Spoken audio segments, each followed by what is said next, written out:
આજનો આ ગૃહોદ્યોગ આપણને માત્ર 5 રૂપિયા કમાવીને આપશે,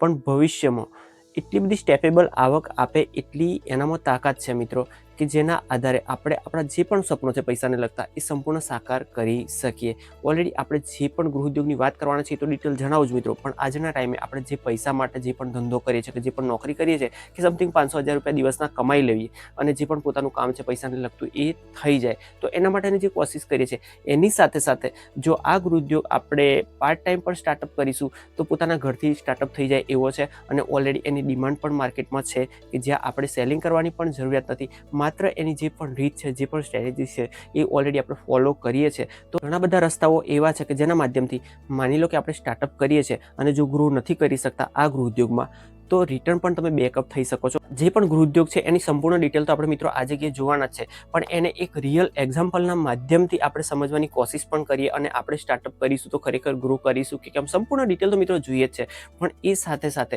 નમ્ર રિક્વેસ્ટ એટલી છે કે વિડીયો જો યોગ્ય લાગે છે મિત્રો લાઈક જરૂરથી કરી દેજો. મિત્રો ગૃહોદ્યોગ જણાવતા પહેલા થોડા ઘણા સ્ક્રીનશોટ તમને બતાવી દઉં કે જેના પરથી તમને ઓલરેડી આછો પાતળો ખ્યાલ આવી જશે કે હું તમને કયા ટાઈપના ગૃહોદ્યોગની વાત કરવાનો છું. તો આપણે જે પણ ગૃહોદ્યોગની આ જગ્યાએ વાત કરવાના છીએ એને ઓલરેડી આપણે જે પણ ગોપાલ નમકીન છે એના એક્ઝામ્પલના માધ્યમથી આપણે સમજવાની કોશિશ કરીશું, કારણ કે આ નામ ઓલરેડી ઓલ ગુજરાતમાં દરેક જગ્યાએ ફેવરિટ છે અને તમે પણ એને ઉપયોગમાં લીધું હશે અને મેં પણ ઓલરેડી લીધું છે. તો કહેવાનો મારો મતલબ એવો છે કે આ જગ્યાએ ગોપાલ નમકીન જ્યારે સ્ટાર્ટઅપ થઈ તો એક નાના અમથા ગૃહોદ્યોગથી એણે પોતાના ઘરથી સ્ટાર્ટઅપ કર્યું કે જેણે પોતાનું પ્રાઇવેટ આજુબાજુનું માર્કેટ પકડ્યું અને આજે તો તમે જાણો છો કે ઓલ જગ્યાએ ઓલ ગુજરાતમાં જ્યાં પણ જઈએ ત્યાં આગળ આ નમકીન અવેલેબલ હોય છે. હા, એ વસ્તુ શક્ય છે અને બિલકુલ સાચી છે કે એણે ઓલરેડી ઘણી બધી શાખાઓ એટલે કે ફ્રેન્ચાઇઝી આપી અને પોતાનું જે પણ પ્રોડક્શન છે એ દરેક વ્યક્તિ સુધી પ્રોવાઈડ કર્યું છે. પણ આ પાછળ તમે જો ધ્યાનથી વિચારો છો તો માની લો કે આપણે કોઈ પણ ગૃહોદ્યોગની ઘરે સ્ટાર્ટઅપ કરીએ છીએ, ઓલરેડી મસાલા ગૃહોદ્યોગ સ્ટાર્ટઅપ કરીએ યા તો આવા કોઈ નમકીન વેફરની સ્ટાર્ટઅપ કરીએ, ત્યારે જે પણ વસ્તુનો મેન આધાર હોય છે એની જે પણ ક્વોલિટી હોય છે, એની એટલે કે ગુણવત્તા હોય છે, એનું જે પણ વેઇટ હોય છે, વજન હોય છે, એટલે કે ક્વોલિટી, ક્વોન્ટિટી અને ટાઈમિંગનું બિલકુલ કોઈ પણ પ્રોડક્શનમાં કે કોઈ પણ ધંધામાં કે કોઈ પણ નોકરીમાં ઘણું બધું વેલ્યુ હોય છે. અને આ જે વેલ્યુબલ વસ્તુઓ હોય છે એનું જો આપણે થોડું ઘણું ધ્યાન રાખીએ છીએ તો કોઈ પણ બિઝનેસ કે કોઈ પણ ગૃહોદ્યોગ આપણે ગ્રો કરી શકીએ છીએ મિત્રો. આ જે 3 વસ્તુઓ છે એ ઓલરેડી ધ્યાનમાં રાખીને આપણે ચાલીએ છીએ અને એમાં જો કન્સિસ્ટન્સી તમે રાખો છો, કારણ કે જો કોઈ પણ ગૃહોદ્યોગ હોય મિત્રો, આપણે જ્યારે સ્ટાર્ટઅપ કરીએ ત્યારે આપણી લાઈફમાં ઘણા બધા પ્રશ્નો આવતા હોય છે, ઘણી બધી સિચ્યુએશન એવી આવતી હોય છે કે જેનો સામનો આપણે કરવો પડતો હોય છે. બધા જ પાસા આપણી ફેવરમાં નથી હોતા. ઘણો બધો જ્યારે આપણે કોઈ પણ જગ્યાએ માની લો કે યાત્રા કરી રહ્યા છીએ તો જવા માટે જે પણ સાધનનો ઉપયોગ કરીએ છીએ એની સામે ઘણા બધા પડકારો આવતા હોય છે, ચાહે પવનનો હોય, ઘણા બધા પ્રોબ્લેમો ઊભા થતા હોય છે, તો એનો ઓલરેડી આપણે સામનો કરવો પડતો હોય છે.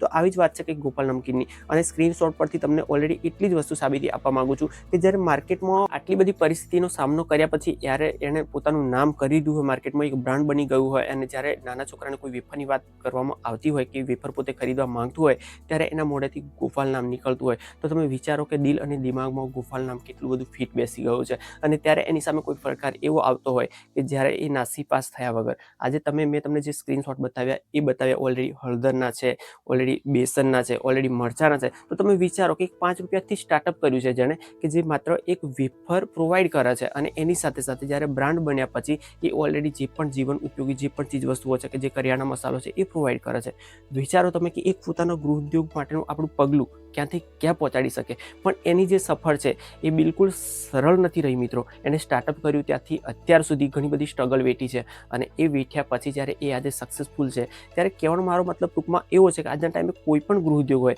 ચાહે અગરબત્તીનો હોય, ચાહે દીવાની વાટનો હોય, એટલે મતલબ જે પણ કોટન વીક છે યા તો પછી બીજો કોઈ એક્સ્ટ્રા ગૃહોદ્યોગ હોય કે જે પણ આપણે ઓલરેડી પબ્લિકને પ્રોવાઈડ કરવા માંગીએ છીએ કે જેમાં આપણને ઇન્ટરેસ્ટ છે મિત્રો, એ વસ્તુ આપણે કરવા માંગીએ છીએ, તો એક જ દિવસમાં આ બધી વસ્તુ પોસિબલ નથી કે ઓલ ગુજરાતમાં આપણે પ્રોવાઈડ કરી શકીએ અને સારી એવી લાખોમાં ઇન્કમ કરી શકીએ. અગરબત્તી હોય, કોટન વીક હોય યા તો એક્સ્ટ્રા કોઈ પણ ગૃહોદ્યોગ જે આપણા મનમાં આપણે વિચાર્યું હોય કે જેમાં આપણને વધુ ઇન્ટરેસ્ટ છે, એ જે પણ ગૃહોદ્યોગ છે એમાં આવક સ્ટેપેબલ થવામાં સમથિંગ 6 મહિનાથી 12 મહિના સુધીનો સમય લાગતો હોય છે, કારણ કે માર્કેટને સમજવું, એને કઈ રીતના સેલિંગ કરવું, કઈ રીતના પબ્લિક સુધી ટાઈમ ટુ ટાઈમ પ્રોવાઈડ કરવી, એની જે ક્વોન્ટિટી છે, ક્વોલિટી છે, ઘણા બધા એવા રીઝનો હોય છે કે જે કમ્પ્લીટ થતાં જ આપણને ટાઈમ લાગી જતો હોય છે. અને સિવાય આપણે જે પણ ગૃહોદ્યોગ સ્ટાર્ટઅપ કરી અને આપણે ઓછા સમયમાં સારી કમાણી કરી લેવી એ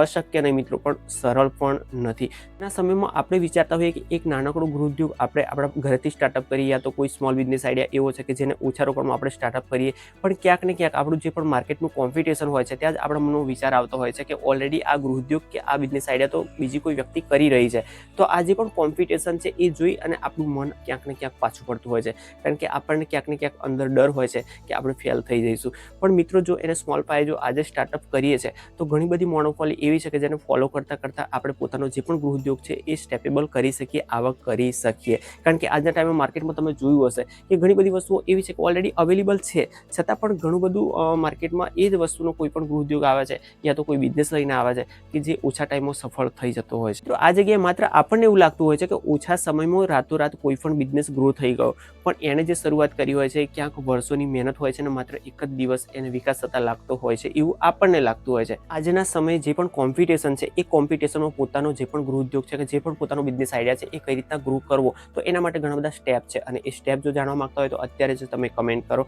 કારણ કે કોઈ પણ નોર્મલી સ્ટેપના આધારે આપણે પોતાનો જે પણ ગૃહ ઉદ્યોગ આઈડિયા છે માર્કેટમાં જમાવી શકીએ છીએ અને ધીરે ધીરે કરતાં તમે સિમ્પલી પોતાની ફ્રેન્ચાઇઝી આપી શકો, પોતાની શાખા આપી શકો અને એની સામે પણ તમે સારો એવો પૈસો જનરેટ કરી શકો. કારણ કે લોકો જે પણ નામાંકિત બ્રાન્ડ હોય છે, એટલે કે નામાંકિત બ્રાન્ડ જે પણ ગૃહ ઉદ્યોગ લઈને માર્કેટમાં આવે છે તો એની ફ્રેન્ચાઇઝી લોકો પોતાના ઘરના પૈસા રોકીને લેતા હોય છે. કારણ કે તમે સિમ્પલી જોયું હશે કે જ્યારે આજના ટાઈમે અમૂલ દૂધ દરેક જગ્યાએ ઓલ ગુજરાતમાં કે ઓલ ઇન્ડિયામાં જ ચાલે છે, તો અમૂલની જે પણ પ્રોડક્ટ હોય છે એ ઓલરેડી આપણે સેલિંગ કરવા માટે ફ્રેન્ચાઇઝી લેવી પડતી હોય છે અને એ ફ્રેન્ચાઇઝી લેવા માટે આપણે રોકાણ કરવું પડતું હોય છે. તો તમે વિચારો કે કોઈની પ્રોડક્ટ સેલિંગ કરવા માટે આપણે પોતે ખિસ્સાના પૈસા રોકવા પડતા હોય છે, તો એ ખરેખર એની બ્રાન્ડ બનવા માટે એને જે પણ કોશિશ કરી હોય છે એ ક્યાંક ને ક્યાંક વર્ષોની મહેનત હોય છે. તો આવી રીતના પોતાનો જે પણ ગૃહ ઉદ્યોગ જો આજે આપણે સ્ટાર્ટઅપ કરીએ છીએ તો વર્ષ, 2 વર્ષ કે 5 વર્ષ પછી પણ તમે તમારી જે પણ બ્રાન્ડ બની ગયા પછી બીજા કોઈને ફ્રેન્ચાઇઝી આપી શકો અને એના માધ્યમથી પણ સારો પૈસો તમે માર્કેટમાં પણ શકો અને પોતાનું જે પણ બ્રાન્ડ છે એને વધારે મજબૂત પણ બનાવી શકો. આજના સમયે કોઈ પણ ગૃહ ઉદ્યોગ સ્ટાર્ટઅપ કરવા માટે અને એમાં સફળ થવા માટેની ઘણી બધી પોસિબિલિટી છે, પણ આપણે સ્ટાર્ટ કરીએ તો. બાય મિત્રો, આ જગ્યાએ કરીએ એપિસોડનો એન્ડ અને હા મિત્રો, આવતીકાલે મળી ફરીથી એક નવા જ એપિસોડમાં નવી જ માહિતી સાથે, નવા જ ગૃહ ઉદ્યોગ આઈડિયા સાથે, એ પ્રોમિસ સાથે છૂટા પડીએ ત્યાં સુધી આપણા મિત્રો મુકેશભાઈ રજા આપો. જય હિન્દ, જય ભારત.